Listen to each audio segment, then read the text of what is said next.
He has been kind enough to send me a prophet, to come in the form of a prophet and reveal himself to me as his son.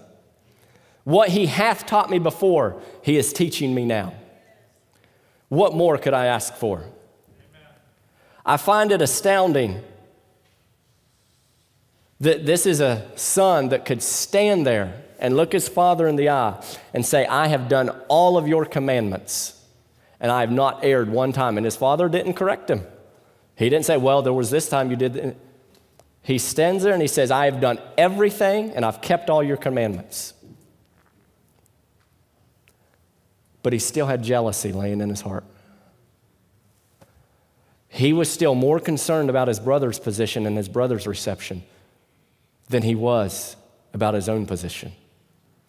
That's why I say getting all the teachings and all the doctrines, to me, that's not it. That comes with it. And I will never say that that's not important because it's extremely important. But I believe that you can have such an intellectual power and an intellectual understanding and a legalistic ability to do what is right and what is true.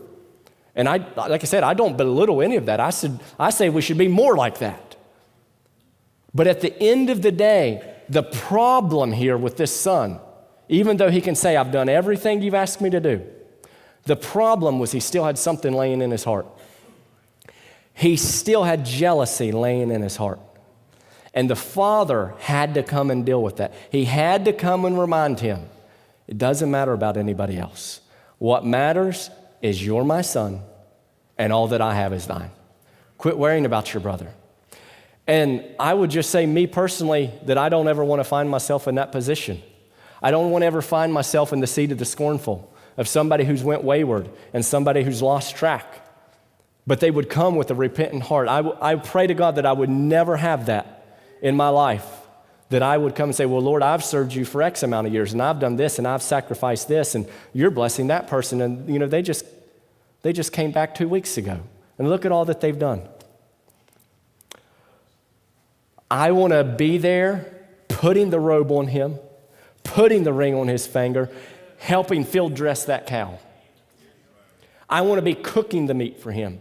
I want to be rejoicing, and I want to be merry, regardless of how wayward and how long that it's been.